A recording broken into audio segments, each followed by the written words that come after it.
नमस्कार, Mona net vision प्रस्तुत वृत्तदर्शन मध्ये आपलं हार्दिक स्वागत। मी राम संचाळ। सुरुवातीला एक नजर आजच्या ठळक घडामोडींवर।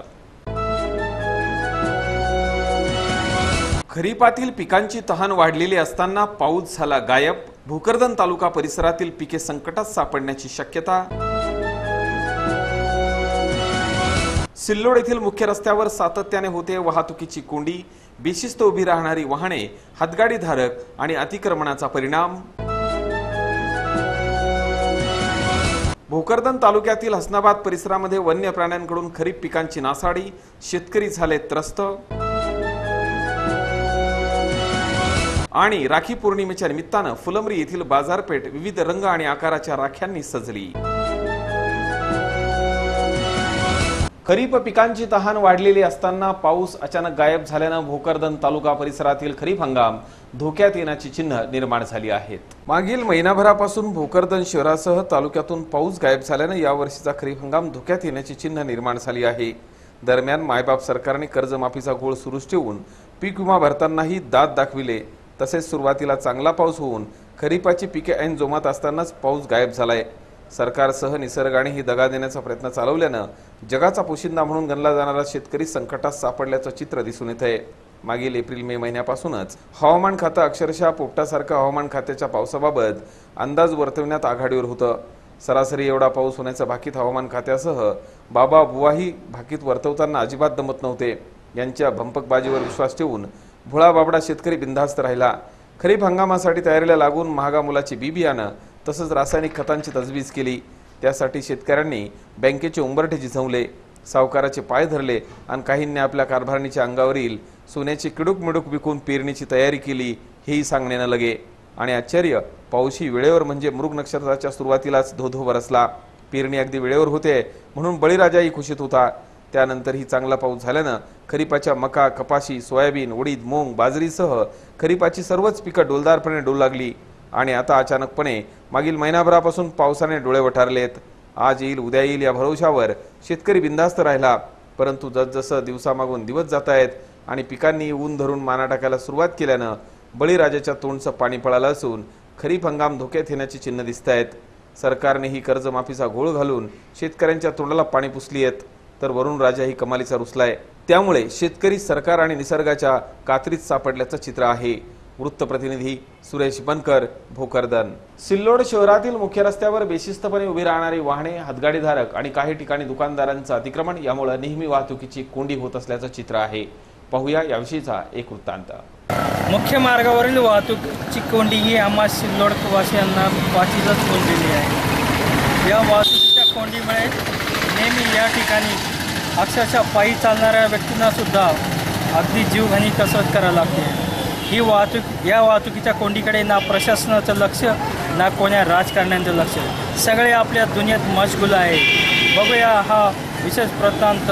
मराठवाड्यामध्ये जलद गतीने विकसित होणारे शहर म्हणजे सिल्लोड शहर।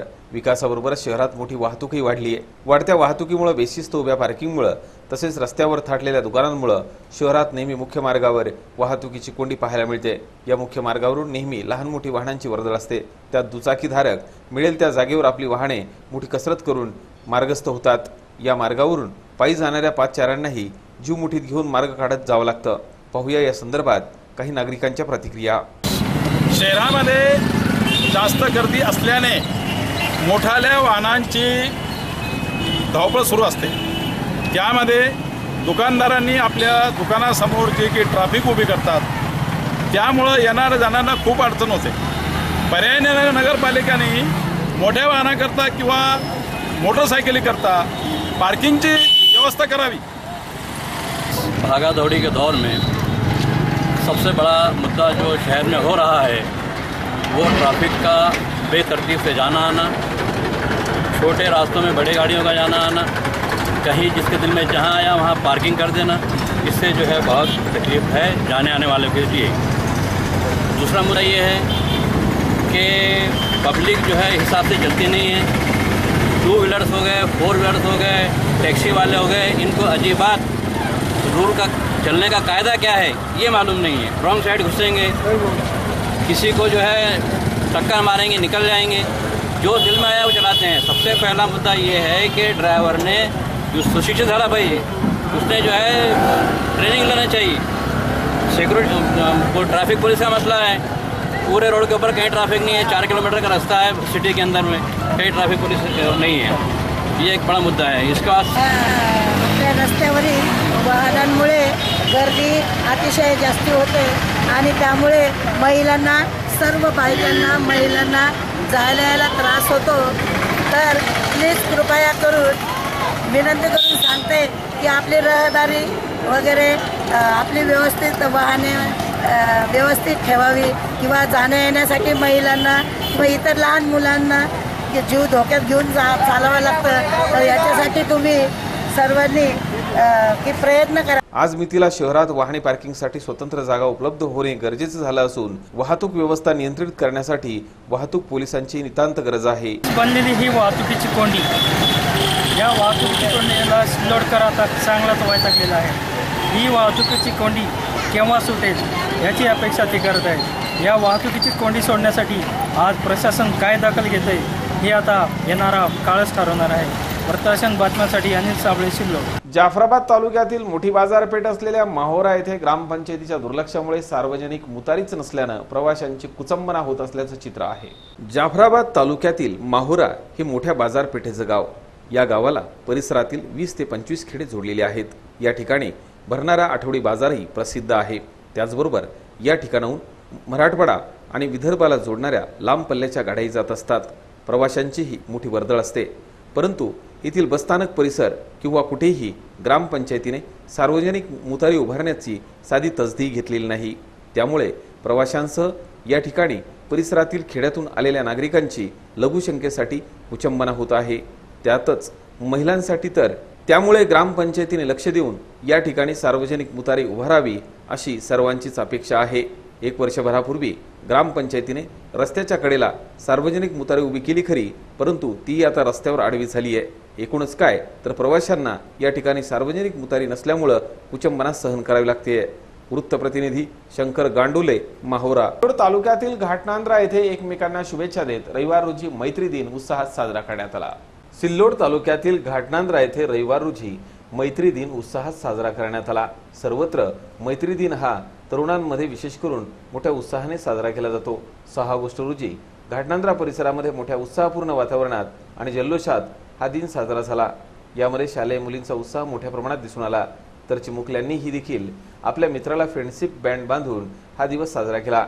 या निमित्तानं अनेक जिवलग मित्र मैत्रिणींनी गळाफट घेऊन एकमेकांच्या हातामध्ये फ्रेंडशिप बँड बांधलं व आपली मैत्री सुद्धा या बँड प्रमाणेच अशीच घट्ट राहू दे अशा प्रकारच्या शुभेच्छा दिल्या। तर काही बाहेरगावी असलेल्या जिवलग मित्र मैत्रिणींनी व्हॉट्सअप, फेसबुक हाईकद्वारे शुभेच्छा संदेश पाठवून मैत्री दिनाच्या शुभेच्छा दिल्या। या निमित्तानं वेगवेगळ्या रंगांमध्ये आलेल्या ब्रँडच्या खरेदीसाठी मुलामुलींनी दुकानांमध्ये गर्दी केली होती। यावर्षी फ्रेंडशिप ब्रँड विविध प्रकारच्या डिझाईन व आकर्षक ब्रँड विक्रीसाठी आल्यानं हे ब्रँड विकत घेताना मुलामुलींचा गोंधळ उडत होता। हे बँड 5 रुपयापासून ते 50 रुपयापर्यंत विक्री झाले असल्याचं सागर जोशी व वैभव कोठाळे यांनी सांगितलंय।